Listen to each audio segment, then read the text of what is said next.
Hello and howdy there, folks. Here to talk about the new film from Alexander Payne, Nebraska.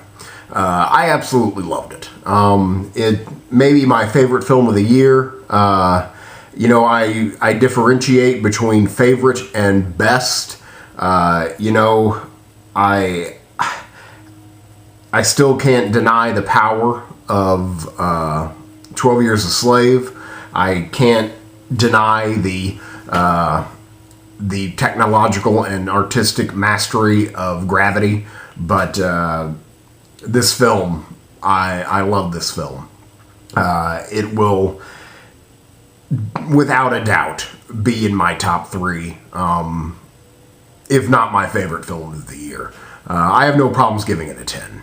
I absolutely love the film. I can't wait to buy the film. I can't wait to see the film again. I've seen it twice.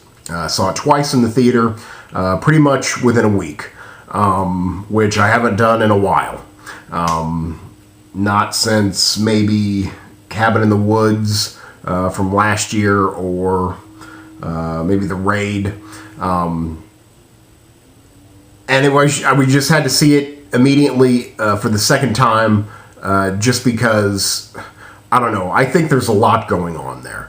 There may not seem to be that much, but, there's a lot going on there. I think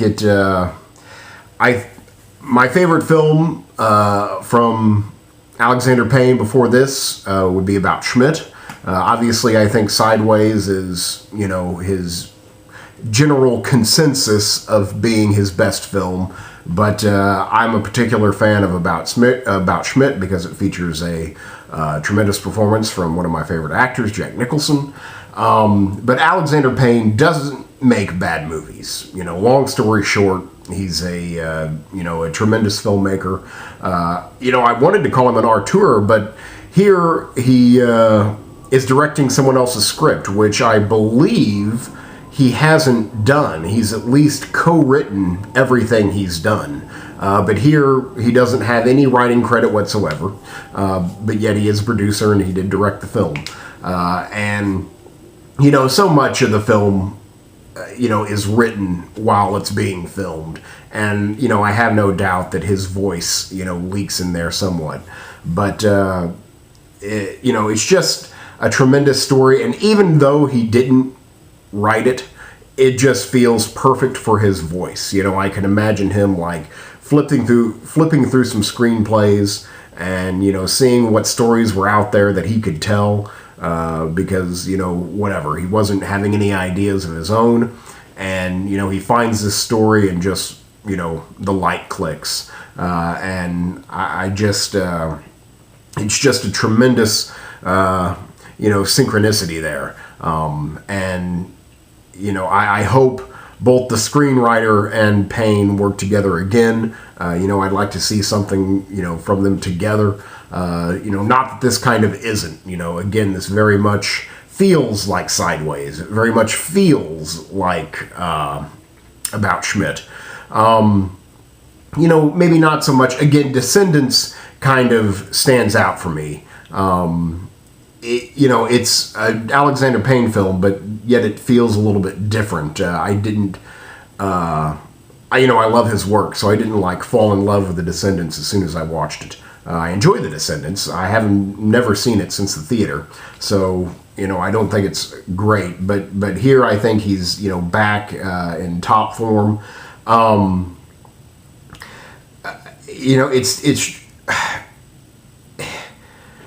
It's just so simple, and it's elegant, and it's beautiful. It's true. It's hilarious. It's sad. It's just, I don't know. It's everything I want from a movie. The only part that I feel I need to clarify about maybe why I feel so strongly about the film is that the film takes place in the Midwest, in the middle of America. I'm from the Midwest, middle America, and it just amazed me how they got everything right. This was like an $8 plane ticket home, and it just, it just made me happy. I really can't describe it any other way, but it perfectly captures small town life without ever mocking it. Not even getting close to mocking it, even though there are some nitwit characters here, some, boneheads, but they never mock them. It all comes from a place of love. It all comes from a place of understanding. And it just made me miss home. It made me miss home. And I found it to be instantly transportive. It took me to that place. And I think that's, quite a feat. The film is about an old man. I believe he's over 80 years old, becoming senile due to age and a lifetime of hard living, drinking. Doesn't win anything. Gets a, publisher's clearinghouse letter in the mail telling him that he may have already won, or he's already won $1 million. And he is hell-bent on collecting his $1 million, even if he has to walk from Montana to Nebraska. So that's what he does. He starts to walk from Montana to Nebraska. And his family, it finds this distressing. His, kids, try and stop him, but eventually just submit and take him. And, it's the adventure, that road trip,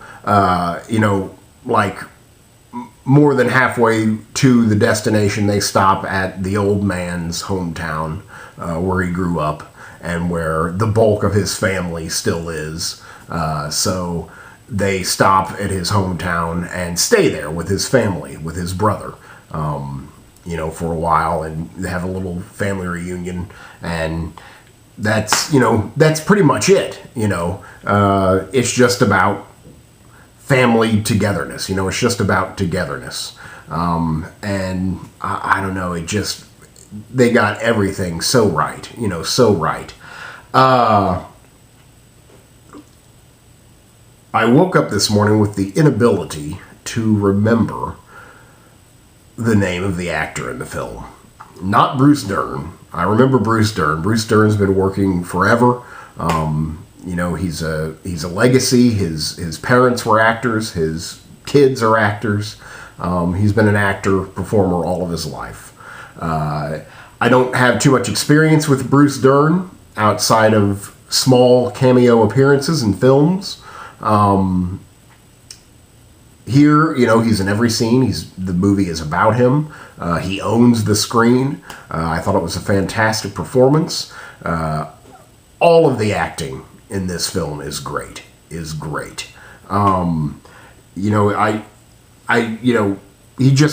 thought he was mesmerizing. He definitely deserves a Best Actor nomination. Whether he'll win, probably not. He didn't have to do the things that, Chihuahua Ejiofor did for 12 Years a Slave, and I wouldn't even say that he had to do the things that Robert Redford had to do in All Is Lost. But, he just gives a fantastic, grounded performance that carries the film. I cannot remember, for the love of God, the name of his son in the film. He's MacGruber. He was on Saturday Night Live forever. And I'm sitting here trying my damnedest to remember his name. And because I know his name. But it's just, no matter what I do to think of his name, besides look it up, because that's defeat. Anytime you go to the internet, anytime you go to the IMDb for reference or to solve your problems, that's weakness. That's defeat. So a lot of people complain that I don't look at IMDb at least, but why should I? I'm supposed to know what I'm talking about. I know film, and if I can't remember someone's name, I can't remember it. But God, I wish I had, because I really want to remember his name. But he's MacGruber, a fantastic film, by the way. He's great in this. I would love to see him get a Best Supporting Actor nomination, even though his performance, it's kind of co-leads, he certainly would be nominated in the supporting actor, but I think he should get it.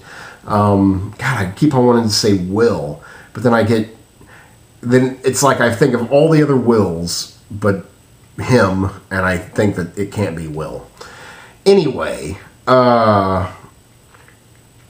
it also stars Bob Odenkirk, who I'm absolutely love. I think he's a genius, and he's great in this film, and I was happy to see him. I think the scene stealer, I can't remember her name, but I believe she was also the wife in About Schmidt. So she had kind of worked with Alexander Payne before, and in a way kind of portrays the same character, except here she gets to finish out the film.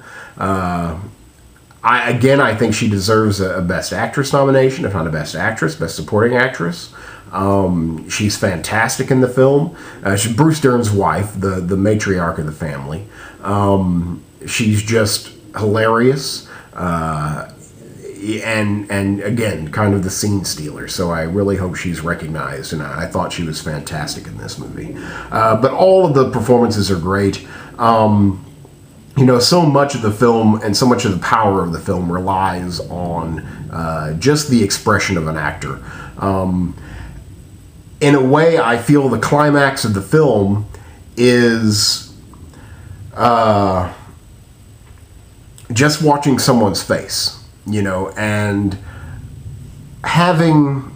at first, for a while I was watching the film, I thought that they had cast locals, that they had gone to Nebraska, this small town, and just cast locals. And they may have. But it amazes me that if they did that, the range and power that they get out of some of these locals. I knew that some of them were veteran character actors. You're going to go to this film and you're going to recognize a lot of faces. But there are some that I've never seen before that I thought, well, maybe they're just locals. But the climax of this film belongs in a way, at least the emotional punch to me was, she only has 2 scenes in the movie. She's the editor or owner of the local paper, the Hawthorne Republican, and she used to date the main character, Woody, Bruce Dern. She, as in her own terms, lost, to his wife, and then they bring it up. The son brings it up to his dad, and the dad immediately wants it dropped. Why are you bringing that stuff up? And then later on, they meet. They don't converse, but they see each other. And they have this moment of eye contact, and then she watches him leave her life yet again. And just the expressions that wash over her face, and it's all in the eyes. It all comes up to the eyes, and just her eyes are an ocean of an emotion and regret. And to me, it just said everything in a moment about how life passes you by, and how you need to seize every moment, have no regrets. And that's in just the last fleeting moments of the film. That's what happened. And it happened just through a woman's expression. And it really, I just was almost overwhelmed by it. It just all built to that moment. And I loved it. I just absolutely loved it. And it just hit me so hard. and all it was her acting. You see it. You see a lifetime of love. You see a lifetime of what if. It's all right there. It's all right there, laid bare. And I just fell in love with it. I just fell in love with it. Shot in black and white. It's absolutely gorgeous. After the film was over, I tried to imagine the film in color, and it just didn't work for me. I think the black and white is absolutely beautiful. It's kind of maybe not well known, but it's much harder to shoot in black and white than it is in color. Lighting plays a far more important role. Everything here just looks beautiful. Everything here looks beautiful. The black and white definitely fits the tone of the story, which effortlessly glides between melancholy and hilarity and, wistfulness. Alexander Payne is very much like Woody Allen in the fact that he can master those tones while always being funny, always being smart, and always being multi-layered, all while perfectly manipulating your emotions. He just has that ability, and I think that maybe that's why he was so pumped to find this story, that finally he can find someone else's words, someone else can write this story, and Alexander Payne can focus on, the artistry of, cinematography and filmmaking, and let someone else worry about that their words are safe and that their story is followed and kept true. And Payne can focus on the other aspects of filmmaking, which he necessarily hasn't been so focused on. I think that comes with having that freedom of not creating the characters that you're working with. It kind of takes that pressure off. And again, frees you up, to focus on other aspects, which I think he did here to tremendous effect.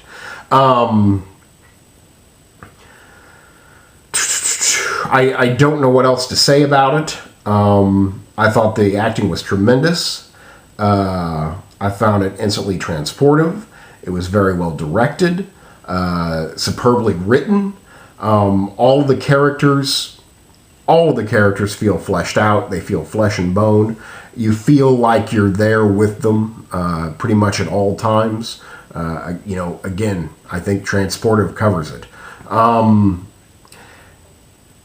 Beautifully shot. The cinematography is gorgeous. Again, going in with that transportive theme, the set dressing, the wardrobe. It's just all perfect. It's just all perfect. The conversation is everything that defines small town life can be found here, I think. And it just made me miss home. I just wanted to go home. I wanted to crawl on the screen. I wanted to be in the movie. It just it made me hate Los Angeles. It made me so long for home. I don't know what else to say. I can't wait to buy the movie. It's definitely going to be in my collection. I have also About Schmidt and Sideways from Alexander Payne in my collection. This is a must-own for me. It might be my movie of the year. Again, I like to differentiate between best and favorite. This is my favorite film of the year. I really don't think there's any bones about it that this will be my favorite film of the year. I highly, highly recommend it. It's just a movie that should be seen. Maybe it's not important. Maybe it won't speak directly to your heart and to your life, but it certainly did to mine. And I think, it just has a lot to say about life.